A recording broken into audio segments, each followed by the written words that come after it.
Welcome back. The Belmont Bid hosted a street renaming ceremony in honor of Phil Foglia, public servant and advocate of the Italian American community in the Bronx. Joining me to discuss his life and legacy is his son, Louis Foglia. Louis, thank you so much for joining me. Thanks so much for having me come on to talk about my dad. It's a pleasure.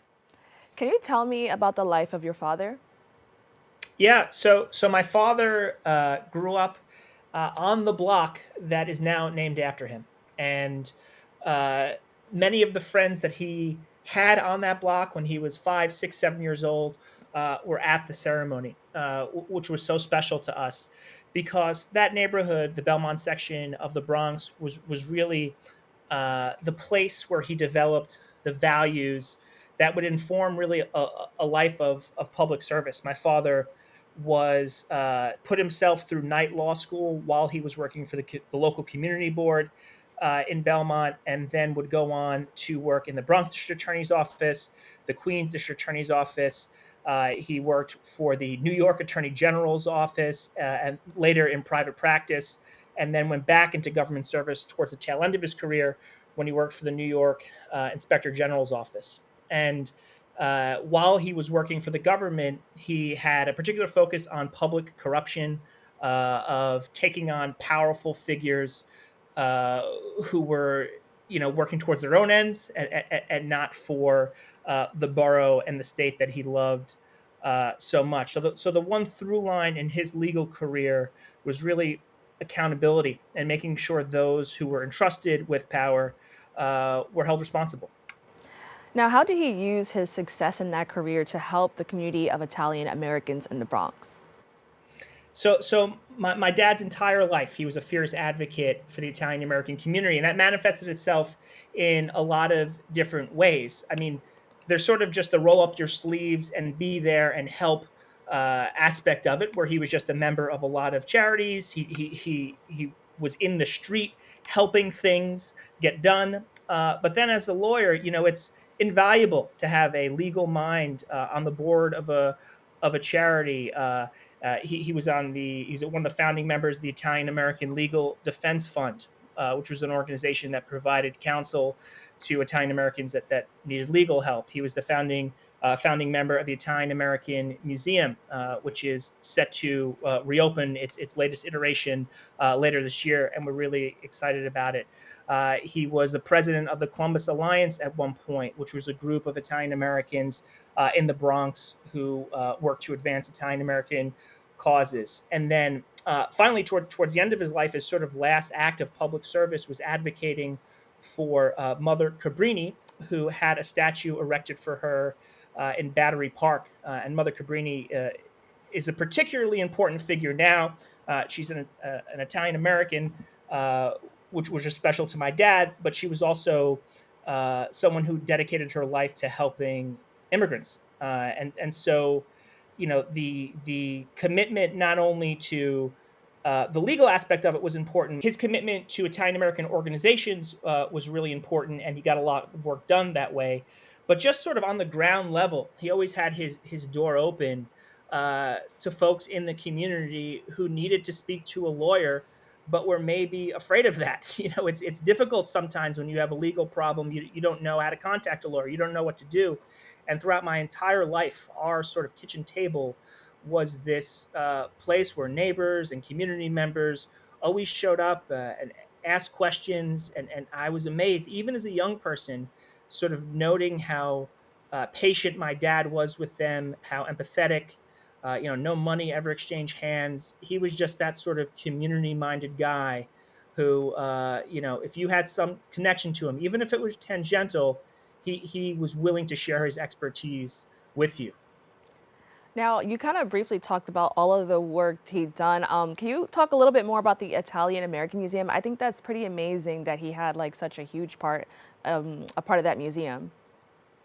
Yeah, so the Belmont community where my father grew up, when he grew up there in the 50s and 60s, was largely Italian American, and there was a lot of pride in that community and the values it stood for, which was hard work, commitment to family, and this sort of American immigrant ethos of pulling yourself up by the bootstraps, being there for the people in your community, and making the most of it. And I think as Italian Americans, back in the 50s, they were considered a minority group. And then today, of course, they're not. But it's important that we keep in mind that heritage and where we came from as a culture. And the Italian American Museum uh, is going to do, it does, and will continue to do a great job reminding people just how far Italian Americans came in this culture, in this country, and what their path to success was. And by the way, a lot of people associate Italian American culture with amazing food, amazing actors, amazing artists, and that's all true. But what's special to me about the Italian American Museum is that it celebrates people in the business community. It celebrates teachers. It celebrates advocates. To give a sort of a rounder sense of what it means to be Italian American, besides just eating spaghetti and meatballs on Sunday. I'm so happy that you brought that up because I think that it's easy to just kind of go off of what you see most of the time. And when you think Italian Americans, you do think of amazing food. So I'm so happy you explained that to me. Now, your father also co-founded the Child Reach Foundation. Can you tell me about that foundation and how it started? The important context to this story is that my grandfather, my father's father, was a New York City police officer for 21 years and spent the bulk of that time as a detective. And my father's best friend, since they were children on 187th Street and Belmont Avenue, is the actor Chaz Palminteri.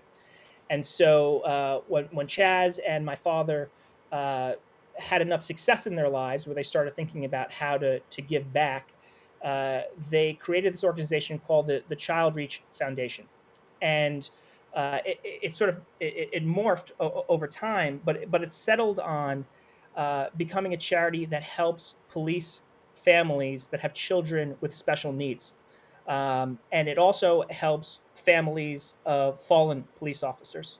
So, given my grandfather's history as a police officer, given my father's long history in law enforcement, this was a way for him and Chaz to sort of honor the people who keep us safe, and also a way to honor my grandfather's legacy on the force. So your father has accomplished so many things, and because of that, as I mentioned, he did have a street renaming in an area in the Bronx known as Little Italy for our community. How does that make the street naming even more special? It's a little surreal, to be honest with you. I mean, it's difficult to get a street renamed after you, just sort of the logistics of it. And when we were going through the process, it didn't really dawn on me until that street sign. I saw it with my own eyes. It's like, wow, that's the iconic New York City street sign, and it bears my father's name on the block that he grew up on. And at the ceremony were several of the friends he had growing up there. Um, these relationships lasted for 60, 70 years. And that it was in a community like Belmont, like Little Italy, given my father's commitment to the Italian American community, and specifically to that neighborhood, which he worked on the community board there. He returned there over and over again to lend legal advice. As a prosecutor, that was also sort of his domain. And then just as a human being, we would go there all the time to get ravioli at Borgatti's, or bread at Madonia's. And it's just such a rich cultural environment that's so steeped in history. And it's also just this like sliver of New York that feels like old New York, which is something that um, I think my father embodies. And that his street naming is there in that special place that means so much to the Italian American community. It's perfect. I can't think of a more fitting honor. And my brother and I have an older brother, and we said we're going to return to that street as often as possible, get some espresso, uh, get some cannolis at Gino's, and really soak in what that means. So my last question is, I'm a Bronxite. I've lived in the Bronx my entire life, but I don't have a lot of experience just with, Little Italy in the Bronx. Can you just tell us about that and how more people from different cultures should kind of experience that community? Oh, so that's a big blind spot for you. Then you definitely need to get over there. I mean, the BID does a great job marketing the community. You could go to bronxlittleitaly.com to learn more about it. They have a really great social channel that highlights some of the. Check them out on Instagram or Twitter. That highlights some of the small businesses. Of course, the food is the highlight. It's hard to have a bad meal in that community, and it's also just like walking around that place. You feel like you're walking through an authentic sliver of New York City, and demographically, it's evolved over the years. Is predominantly Italian American. When my father was growing up, the Albanian community is larger there now. The Hispanic community, but despite that demographic change, the values of the place are the same. Like it feels old world. It feels like a place where hard work and commitment to community and this sort of like brotherhood of like-minded New Yorkers is present. And of course, you're a stone's throw away from the Bronx Zoo, from the Botanical Gardens. Yankee Stadium is not distant. Hmm. Fordham's beautiful campus is there. It's really like one of the most underrated parts of New York City. So yeah, I cannot sing that place's praises loud enough. All right. Well, Louis, thank you so much for joining me. I appreciate this opportunity and thanks for having me. All right. We'll be right back with more Open BxRx Tuesday.